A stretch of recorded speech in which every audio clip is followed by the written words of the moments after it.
The featured event today is someone that many of you have known for quite some time and admire greatly, as I do. I know that. She's a woman of grace. And one of her co-chairs for one of the many things she works on, bankilladrones.org, is Nick Mocker. So, Nick, I'm going to ask you to come and introduce Kathy, if you would. Thank you. Well, since people here are very unfamiliar with Kathy Kelly, I've got a very long introduction.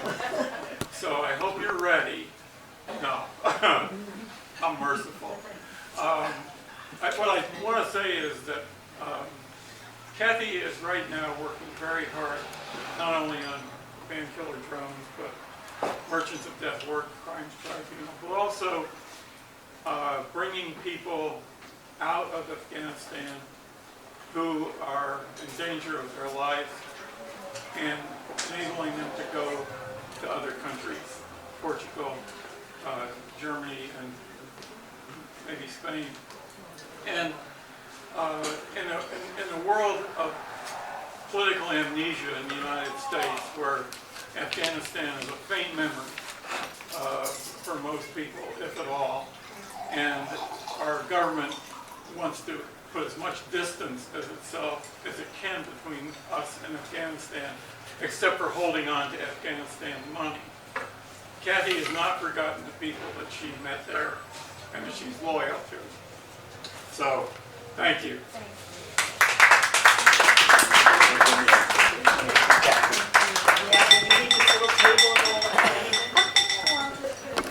Good, okay.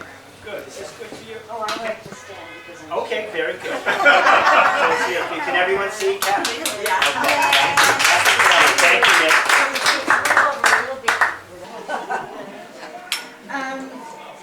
I was at the Catholic Worker Friday night, and I was so touched to be in that space where the newspaper is created. And from afar in Chicagoland, I read the newspaper very carefully to stay in touch with what's going on that's important. And one of the things I can tell from that newspaper is people are really trying to address, even though we never fully can, our racism, the racism in our country, the racism that has so much affected our history. And so I came across a quote from Phil Berrigan that I wanted to use Friday night, but I want to bring it to you here today too. It's just been on my mind so very much. Phil Berrigan likened racial injustice in the United States to a hydra. You know, the many-headed hydra, and you cut off the head and two more appear, and these frightful faces. And what he said is that this face of racism can really then turn on any place in the world. And I'll just read you more directly exactly what Phil Berrigan said. He said, "It makes a new face for every area of the world. The commonly dispassionate decision of the American people to relegate," now he was writing in 1965, "to relegate the African Americans to the cellars and slums of American life makes it not only easy but logical to enlarge our oppressions in the form of international nuclear threats." Wow. To enlarge our oppressions. And so that face, thinking of the hydra, that turns to any new area of the world is a face that turned to a country I knew very, very little about in 1990. And that was the country of Iraq. And I'd like to ask you today, during this time that I have with you, to spend some time with me revisiting what Kathy Breen and I became very, very familiar with during the time that we spent in Iraq. And so I'm going to go through stories from my own memory, but I hope that this will possibly help us make those connections, connections between war and racism in our time. So I had mentioned Iraq was a country I knew very little about, but in 1990, I began to hear about a group that would call itself the Gulf Peace Team. And I'd spent close to a year in prison for planting corn on top of nuclear missile silo sites. So I thought, well, I have to be a bona fide peace activist, right? And I wasn't paying my taxes to the U.S. government. And so I applied to join this peace team, and my nose was way out of joint because I wasn't hearing word one. And I thought, well, what do you have to do to get in with this crowd? And then all of a sudden I got word that if I could appear in Boston in 3 days' time, I could join the Gulf Peace Team. So quick inoculations and passport, and I took a train to Boston, and there began quite an education for me. And so the Gulf Peace Team journeyed to Iraq, and we had this kind of outlandish notion that we would interpose ourselves between the warring parties. But, you know, the war that broke out, of course, was initially an air war, and we couldn't have been more irrelevant. We were playing ping pong in the desert while the... But when the war broke out, I can tell you that we were not sure, we were sure the war was coming. I mean, George Bush's hypocrisy was incredible because as this massive army was mounting in Kuwait, George Bush said, I will never be able to let a larger country invade a smaller one. And so we knew the war was coming. And the night that it began, it was 3 o'clock in the morning, our time out in the middle of the desert. And we all climbed out of our tents and blankets and sleeping bags and sat under the stars. And we were huddling, and as the planes went by, one after another, we began to wonder, can anything be left of Baghdad? But every dog in the region started barking. They'd never heard this kind of noise before, of these warplanes, of any planes. And the dogs barked and barked until I think they either barked themselves to death or they barked themselves hoarse. And I always thought that was a proper response to that war. Well, I have to say the war brought our team a little bit more together because I never saw a group of peace activists who could find so many things to fight about in my life. The vegetarians were in squabbles with the meat eaters, and the people who didn't want to feed the cats with fleas were squabbling with the people who did want to make friends with the cats. And then there were the smokers and the non-smokers.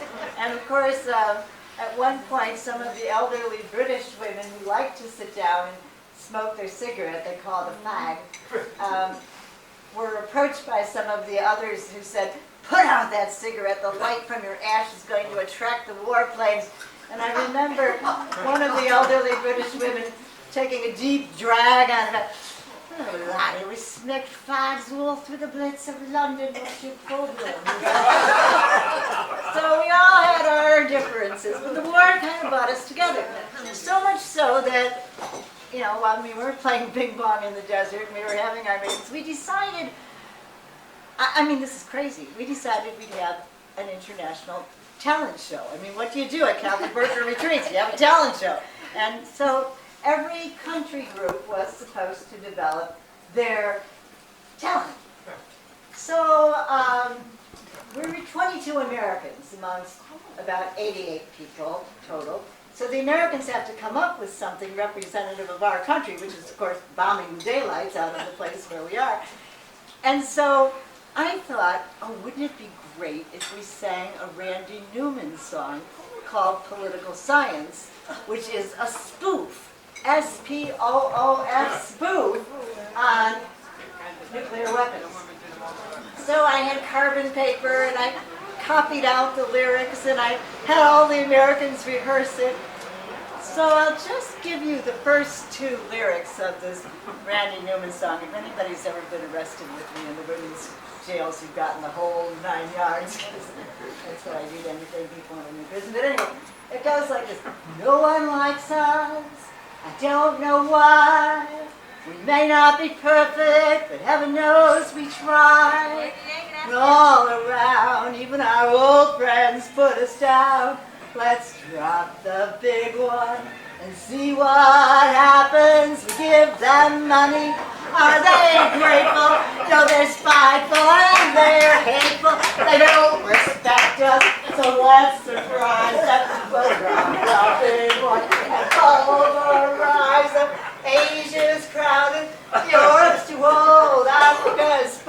hot. Canada's too cold. South America stole our Nick. Let's drop the big one. There'll be no one left to blame us. Well,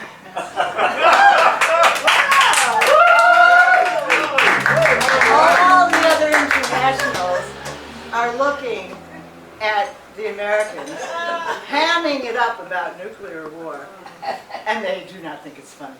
They don't think it's one bit funny. And so, a Chicago priest who was a very good friend of mine, Bob Bossie, poked me and said, "You better get a new song and get a new song quick." So I thought, oh, I know a new song. And I'd like you all to sing it with me. And we have copies, Kathy. We have copies. And this is a song, and Trudy, where are you? Yes, yes. She's booking lunch. Trudy, don't we have a way to pull this up on Yeah, somebody's phone? everyone except me has a good cell phone. And so that YouTube thing, Zool, you want to use or Nick, yours was really strong this morning. So the new song actually comes from, well, this, I heard it sung by a man named Roy Bailey.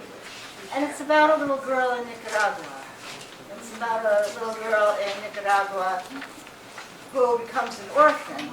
And it's a very touching ballad. And I think if we pull it up on the cell phone, then we can sing it together. The song is called Maria Diaz.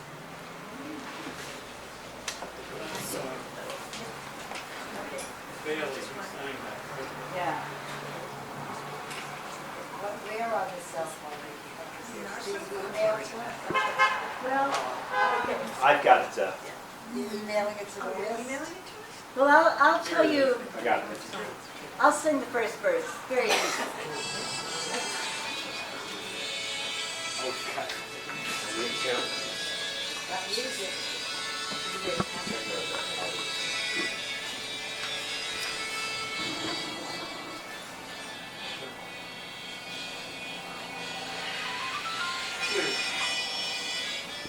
Do you know who wrote this? Roy Bailey is singing it. Does anybody ever sing Camarera songs anymore? The one about nuclear war and so on. They were great songs. We'll all go together when we go. Yeah, they were good songs too. Yet you're singing of hard times to last 1,000 lifetimes. Maybe more. Seeing children die so young, sadness fall beneath the sun.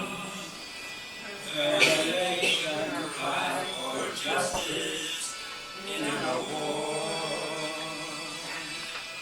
The most was God to come one day, took her father far away. He was put into a truck with many more. No reason to give as to why he should not live. Just the son has been in a war. Maria tries to sleep at night. She says she dreams like black and white. Her mother says that all her dreams will be no more. Till the screaming in the land, tyrants are forever banned, and they let us build a nation without war.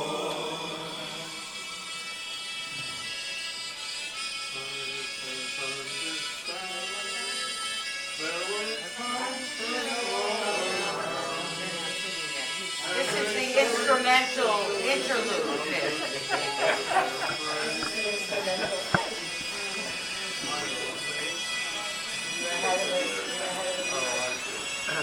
This is a solo. The instrumental solo. He'll come back. The think it's the meat too. That's true.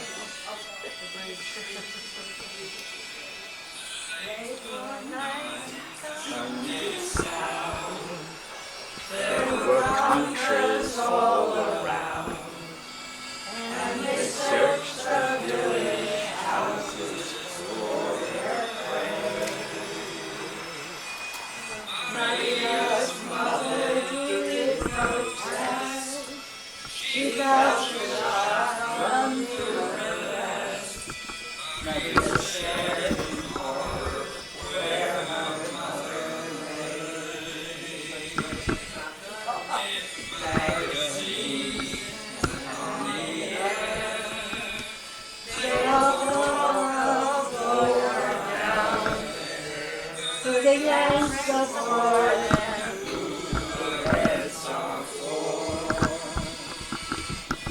But was she left or was she right when her mother died that night? Or was she just another orphan in a war? Look for in the sky, you can see God with your eyes. They must open to the woods that lie below, and see their children have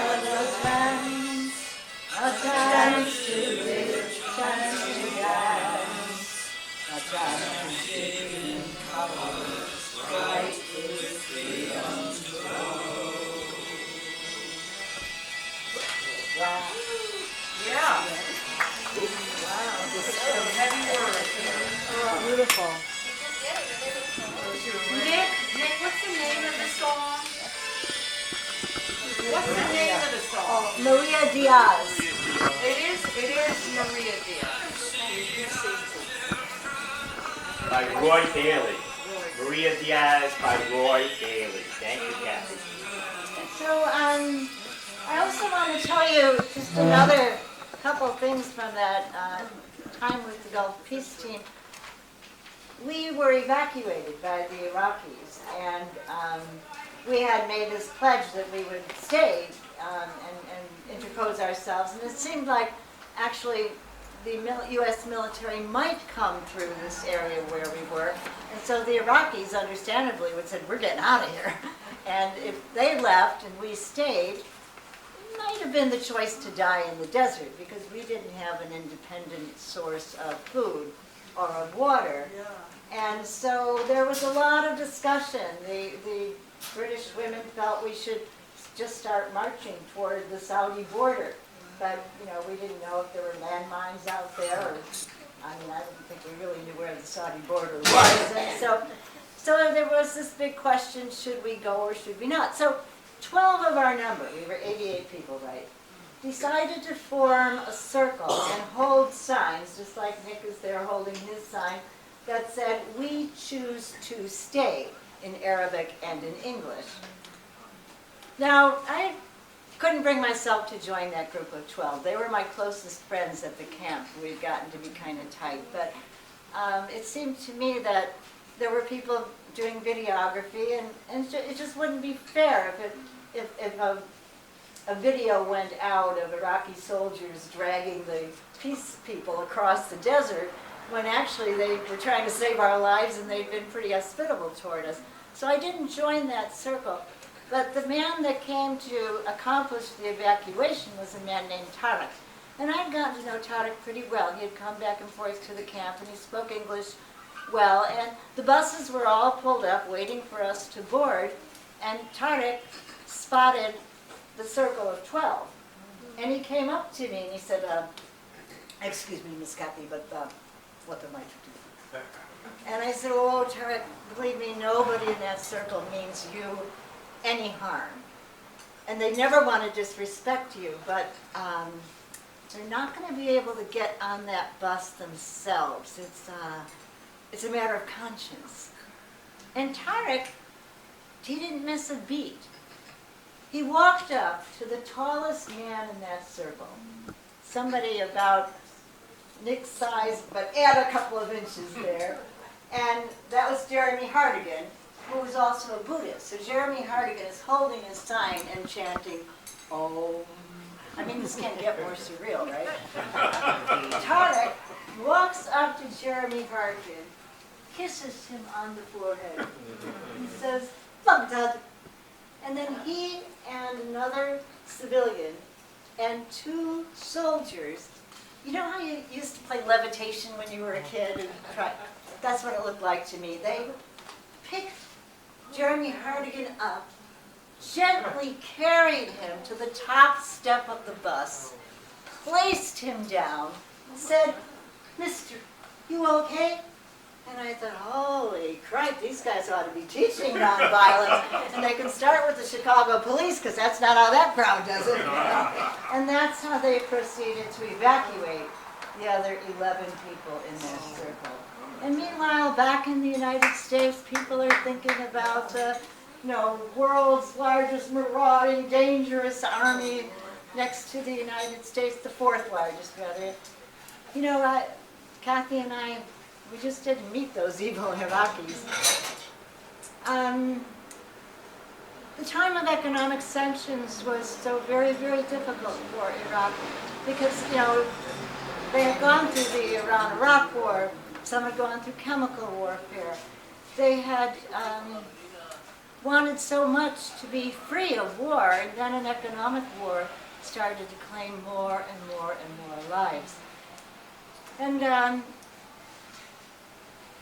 our group called Voices in the Wilderness thought that we could perhaps awaken in the United States public a rejection of these economic sanctions. They were so cruel, and there were children, hundreds of thousands of children who were paying the price. And so we started breaking the sanctions as often as we could. We went back and forth with delegations.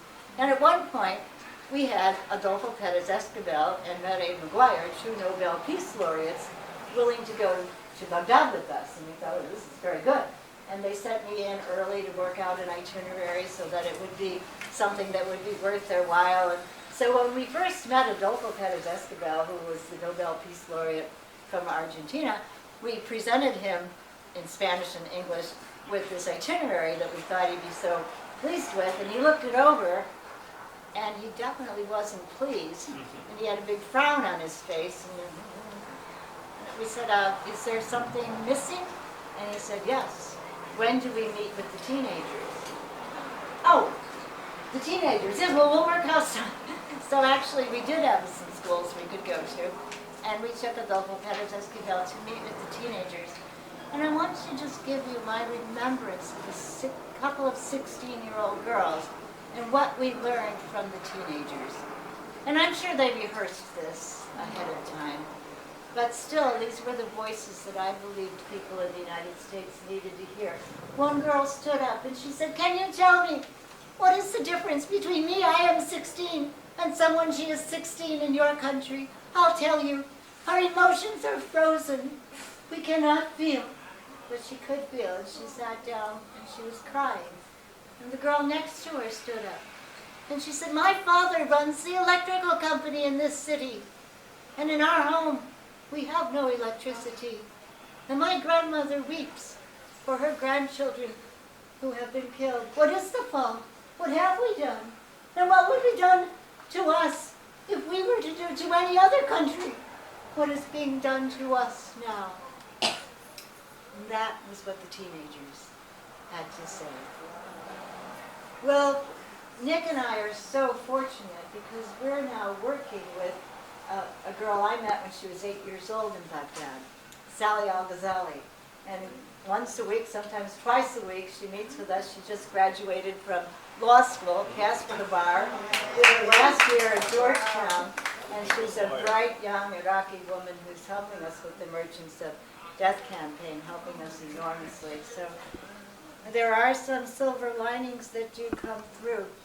But I also want to tell you that during that time of economic sanctions, some of the really horrific moments were experienced by medical doctors. And Kathy Breen has gotten to know some of them and stayed in very close touch. And I remember Dr. Firas Al-Abbas in Basra telling us that the hospital was down to one blood bag that day. And in the morning, a woman gave birth to a baby, and she needed blood. She needed blood badly. And an infant had come into the hospital, and the infant, and he said, how do I make the choice about who is going to get the blood bag? And there was also a day when I myself was following a pediatrician around on his rounds, and people started screaming for him. They had to because there wasn't any electricity, so there's no sound system that works within the hospital. People just yelled. And so he went running, and I kind of ran after him. And he went to the bedside of a little baby girl whose mother was just frantic. The child couldn't breathe. And so they gave her mouth-to-mouth resuscitation. The doctor did that. And then the doctor stood up, Dr. Qusay Al-Rahim, and he folded his hands in front of him. And he looked at the mother and he said, I'm sorry, your child, she cannot live. We have not the plastic. And the mother couldn't believe it. Because of the economic sanctions, they'd run out of plastic tubing. And the plastic tubing they did have was the size of a pencil. And the little girl's nostril was the size of the point of a pencil. And so the plastic tubing was useless. And so the doctor walked away. And the mother pulled me into the bed with her. They sit on the beds with their children. And my shoulder was damp from her tears. And then she said to me, please believe me, I pray that this will never happen to a mother. She is from your country. And that's the kind of prayer that we heard. Now I want to tell you something about my own mother. And I love my mother very, very much. And my mother was a good woman. She was a woman with kind of Irish mother wit. And she was warm. And she was, in many ways, a protective mother to all of us. But as she got older, she started watching Fox News.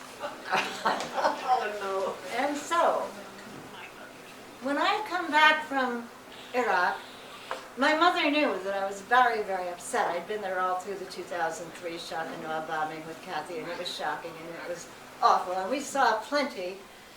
And so I think my mother kind of wanted to comfort me. And so what she said to me in her lilting Irish voice was, Kathy, dear, what you don't understand is that the people of Iraq could have gotten rid of Saddam Hussein a long time ago. And they should have. And they didn't. And so we went in there and did it for them. And they ought to be grateful. And they're not. We went in there and did it for them. And they ought to be grateful. And they're not. And in some ways, that's what Fox News keeps on dishing up to us in war after war after war. We are always not the monstrous face of the Hydra showing the true colors of our capacity for oppression. We're the victims, or we're somehow the good guys. And so our merchants of death keep on going to the bank. Their portfolios are stuffed. They're making so much money in their greed and in their insatiable desire to continue war making. And it just goes on and on. And that's why we're now trying to plan the Merchants of Death War Crimes Tribunal to hold these companies accountable. So on November 10th, Nick and Sally and our friend Brad Wolf, and I'll bet Ann will be on hand for it at the National Lawyers Guild. They're going to go to places in Washington, D.C. where the headquarters are located for Boeing, Raytheon, Lockheed Martin, General Atomics, and they're going to deliver enlarged subpoenas and say, you have to hold yourselves accountable to the average ordinary people. That's what we're calling for. So you would all be very, very welcome for that. I want to tell you one more story from Iraq. We had chances to go into Iraqi institutions and sometimes the reporters would be angry because they couldn't get permission to go anywhere. And we were, yeah, you want to go there? Sure, get a driver to us. So we went to a university several times. And I had a chance to get to know some graduate students from Baghdad University who were studying English literature. And I thought that was fascinating. And so I was trying to figure out, well, what are you studying in English literature? And I was just gobsmacked. It turned out these Iraqi graduate students were studying the poetry of Wilfred Owen. And Wilfred Owen was a poet who died in the trenches of World War I. And Wilfred Owen had experienced chemical warfare, and actually so did many of the Iraqi soldiers during the Iran-Iraq War. And so together we looked over one of the particular poems, and I happen to know that one by heart in English, and so I want to offer you that poem from Wilfred Owen's experiences in the trenches of World War I when chemical warfare was being used. And Wilfred Owen wrote, if you could hear at every jolt, the blood come gargling forth from corrupted lungs. Obscene as cancer, bitten as the vile cut of incurable sores on innocent tongues, you would not speak, my friend, with such high zest to children, ardent for some desperate glory, the old lie, dulce decorum est, pro patria mori. The old lie, sweet and honorable it is to die for the country. And can you imagine these Iraqi graduate student women are studying Wilfred Owen's poetry? Now, it might have been because Sassoon, who was Wilfred Owen's lover eventually, was born in Baghdad. There might have been something to do with that, but I think the chemical warfare connection might also have been there. So I'm just going to leave you with one other set of lines from Wilfred Owen's poetry.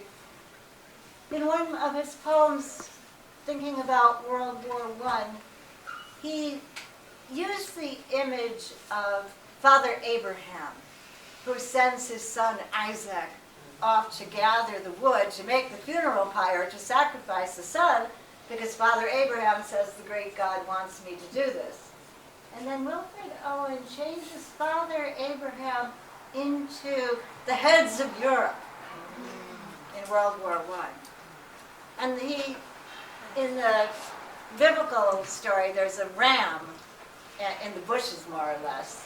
And the angel of the Lord says to Abraham, knock it off, go get that ram and sacrifice the ram and offer the ram of pride instead. And so here's how Wilfred Owen ends his poem. The angel of the Lord said, lay not thy hand upon the lamb. See in the thicket a ram, offer the ram of pride instead. But the old man would not so, and slew the son, and half the seed of Europe, one by one. The old man would not sow. He slew the son, and half the seed of Europe, one by one. World War I, World War II, so much war unleashed. Of course, it's got an intergenerational traumatizing effect. And then you also have the war that the United States unleashed on the original peoples who lived here. You've got the wars that we made in our terrible warfare against African Americans, our wars against the poor. It is a terrible sickness that we are inflicting still on other places. And so I want to close with some ideas that we also thought about Friday night at the Catholic Worker. There was a man named Bartolomé de las Casas, who was a Spanish friar, a Dominican monk. And he spoke out against against enslaving what they then said were Amerindians. He said, those people have souls. And this was a radical, unheard of, almost heretical idea. But he kept on pushing it and getting others to, and so eventually, in the Iberian Peninsula, Portugal decided, all right, will tell our slavers not to go out and capture the Indian people in South America and Central America, but they can just go get the African people. And so Bartolomé de las Casas kept on struggling with these ideas. And too late in life, he finally did come across the truth that, of course, you ought not enslave Africans either, that African people had souls. I don't know really what's meant by who's got a soul and who doesn't have a soul, but I do know that Bartolomé de las Casas, although he may have felt he was a terrible failure in his time, because they didn't abolish slavery completely, nevertheless, the writings that that man left behind formed the basis for human rights law today, for Amnesty International, and for Human Rights Watch. 100 years later, what you're saying today, what you're working on today, Alice Slater, be sure of it, will, if we survive that long, become, I believe, the basis for a far more humane and civilized possibility. So I'd like us to join in singing the song Freedom, so that we can celebrate being free from all the warmongers. And this is an old gospel spiritual. Oh, freedom, oh, freedom, oh, freedom over me. Oh, and before I'll be a slave, I'll be buried in my grave and go home to my Lord and be free. No more weapons. No more weapons. No more weapons. No more weapons over me. And before I'll be a slave, I'll be buried in my grave and go home to my Lord and be free.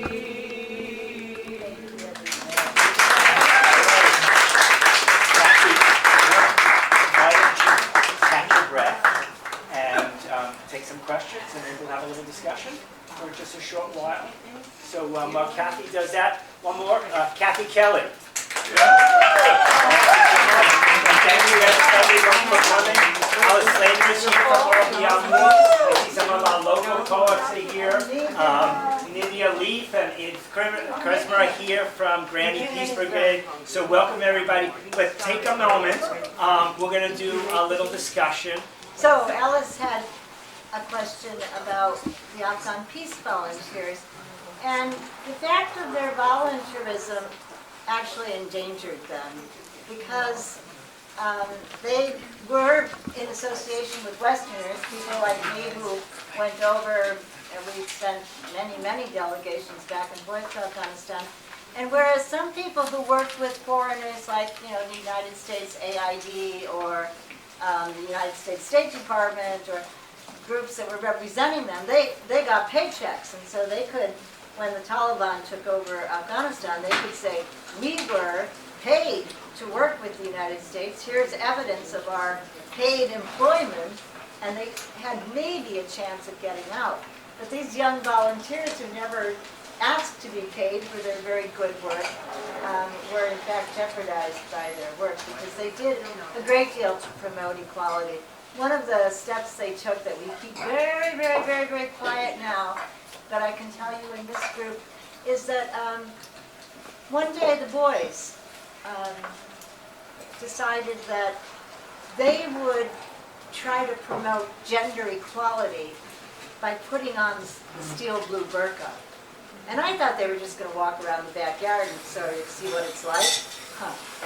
They, with their big men's shoes underneath the burqa, walked out to the main thoroughfare and to the Afghan Independent Human Rights Center, and somebody had called the media and the picture went all over. And that's how much of a risk these youngsters were willing to take. They planted trees all across Kabul and into Bamyan. They cleaned up the riverbeds. They dedicated themselves to environmentalism.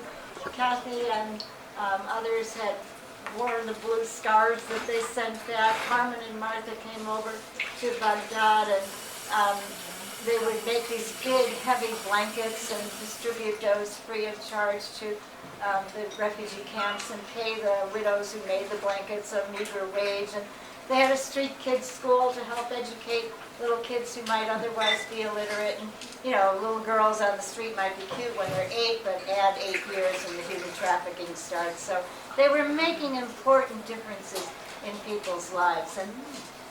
And so now they've, sometimes the most nonviolent thing you can do in a very violent situation is to run.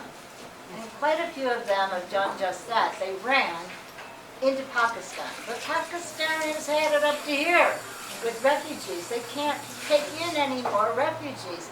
A third of their country is underwater right now. And they've got a pretty cataclysmic situation that they're facing economically. So they make it very, very difficult on Afghans who come to their country. Really difficult. And they're always at risk of being deported. And if they get deported back into Afghanistan and the Taliban, catch their passport, anyway, it could be a very, very, very dangerous situation for them. So we've been doing our best to try to get them to other countries where they could be safer.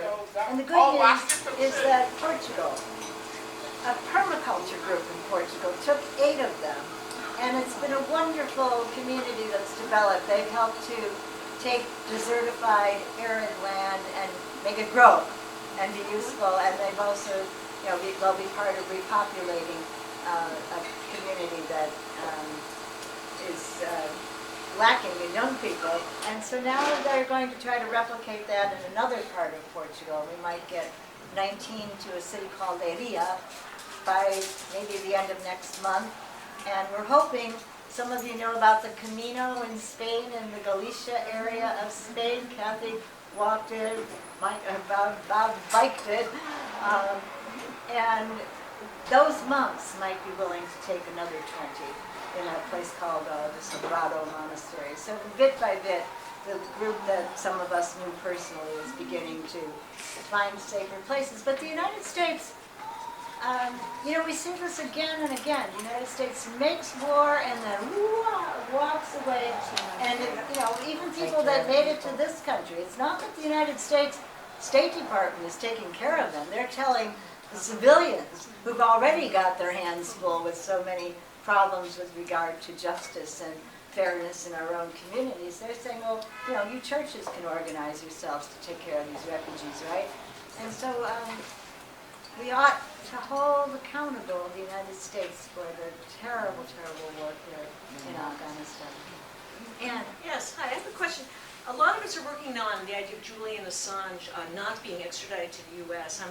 We had 250 people march around the Department of Justice a few weeks ago. Zool was there.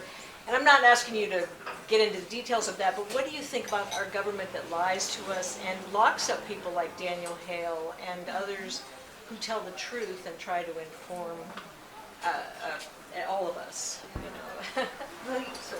Thank you, Anne, for everything you've done for all of the wonderful criminals that you've been supporting over the years. They're all here right now. We owe a lot of money. Yeah, we do. That's, beautiful bean soup, great. When you think about what's criminal in our world and what really threatens our world, what threatens people's survival in our world today, there are some very, very serious threats. We could even speak in terms of hyper-threat. And I would say that any rational estimation of the main 3 threats in our world today would certainly point to nuclear weapons. And we have Martha and Carmen here who did so much to protest the nuclear weapons that are lurking under our seas and the possibility of nuclear weapon proliferation in the Zaporizhia plant. Alice had asked about Ukraine. It's insane that we don't have people going right to the negotiating table immediately to say, let us put a stop to this. And it's insane that more and more weapons are pouring into the region, exacerbating the war, prolonging the war. The cynicism and the cruelty and the danger are so high. 100 seconds on the doomsday clock. Right. Thank you, Sue. And then, a second threat, the pandemic. We haven't seen the end of pandemics yet. And if we don't learn how to cooperate and collaborate with China, with Russia, with other countries, we'll never, ever be able to handle finding our way through this time of very, very frightening pandemic. And then, certainly with climate catastrophe, we're just beginning now to see the ramifications of our foolhardiness in poisoning our land, poisoning our water, poisoning our air. And if we think we've got refugee crises now, what's coming is going to be catastrophic, and we ought to be learning how to care for refugees. We got a glimmer of that when we saw how people in Poland received refugees from Ukraine. Come in. I've got an extra room in my house. Yes, well, but how unusual that was, and how unusual the coverage of the mainstream media saying, oh, look how kindly and how happy the Europeans are that are taking in the Ukrainian refugees.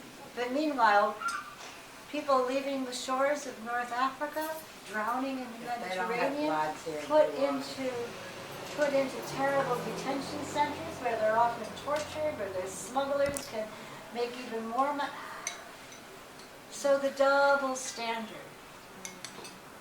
We've learned how to feel empathy about war by watching the war in Ukraine. And there we see, oh, there are real people there, and they're grieving, and they're orphaned, and they're maimed, and they're displaced, and it makes the people cry in their living rooms. But in Afghanistan, there was more coverage of the 2 weeks of the evacuation of the U.S. troops than there was of 20 years of U.S. war. And precious few tears were ever shed for people in Afghanistan. The same for people in Yemen. So Julian Assange did the world a great favor by blowing the whistle. And Daniel Hale did the world a great favor. These are people who ought to be thanked instead of being hounded and persecuted and humiliated and silenced. What about Snow? What is his? Oh, Snowden. Edward Snowden's another one. Thank you, Ruth. He ought to be thanked, I believe. And then all of us. Ellsberg got away with it. He would have, Dan Ellsberg. Dan Ellsberg, He would have yes. been in jail forever, but the court said they invaded his psychiatrist's records, so they didn't have any evidence. And, I mean, he just had a lucky. That was a narrow miss. Yeah. And I think that Dan Ellsberg's voice has been appreciated all through his life, and that of his son Robert as well. So let's hope that somehow Julian Assange won't be extradited, and that someday that isolation, that terrible isolation, can end. Thank you for that question, Anne. But really, Anne, especially thank you for going in and out of the courts so many times. I promised Bob that we'd let you go at 1:30, so it's a quarter after. So before people leave, you've got some great poets here. Raymond Nat Turner, if you give us one brief poem. I have a question. Please do. I have a question Take for the stage. Okay. Firstly, I wanted to say, I'm totally honored to echo what you said earlier, because I know about you, and you're one of my heroes. My mom was certainly my other, because she was fearless in Los Angeles as an organizer, and Medea ranks up in the, she's taken a lot of arrests, yeah. And so I wanted to ask you a personal question.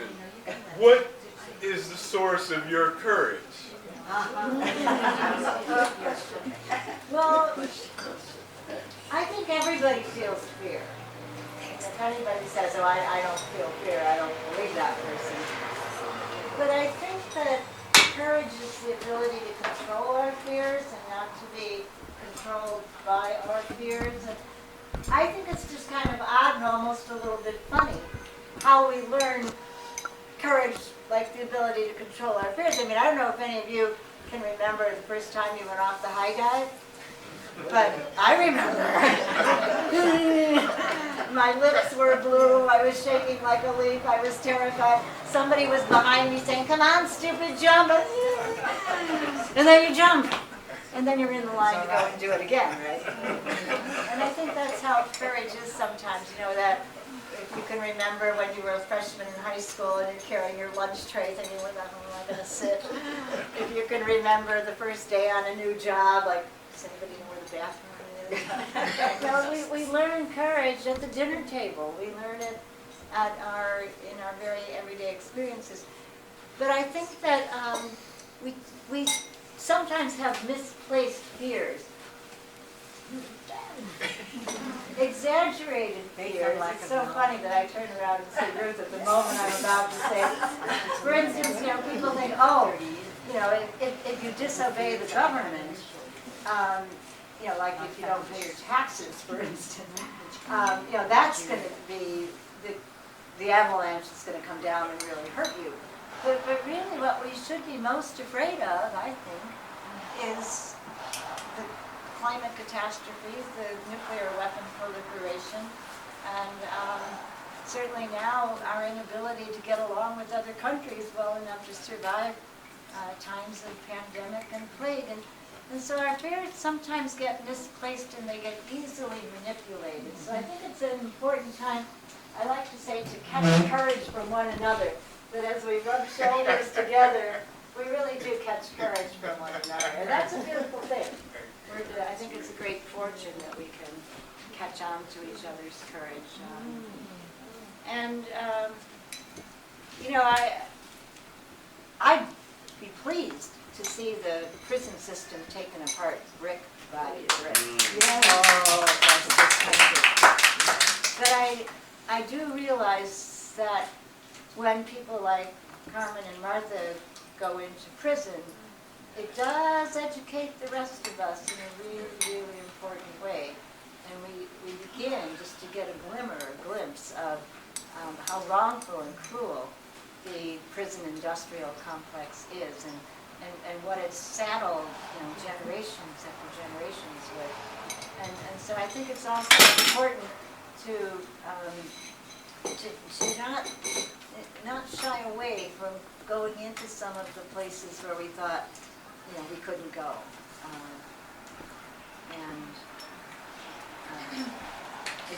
It's amazing, I think, how much we do learn from the people in our society who are the least well off and often the most needy. I think those are often the people who can lead us the best these days. So, any other questions? Thank you, Joe. Yeah, a related question to the courage question is, what allows you to transcend the ugliness of the world? How do you stay sane and humane through it all, with all the stress in your life and in the lives of those around you? What are your keys to doing this? Oh. Well, I like reading novels. What are you reading now? Oh, I keep on shying away from reading the last 3 pages of this novel called When We Cease to Understand the World by Benjamin Labatut. And if anybody is a chemist or a mathematician, this novel is for you. I am neither a chemist nor a mathematician, so I've learned a lot from it. But it's a very, very fine book, and I don't want to turn the last 3 pages, so I keep rereading earlier sections. It's like losing a good friend. Yeah. And also, I think being able to gather with people like yourselves gives me a lot of energy, a lot of fuel. We've had a lot of Zoom calls, haven't we? A lot of Zoom calls. I think we have one coming up. So being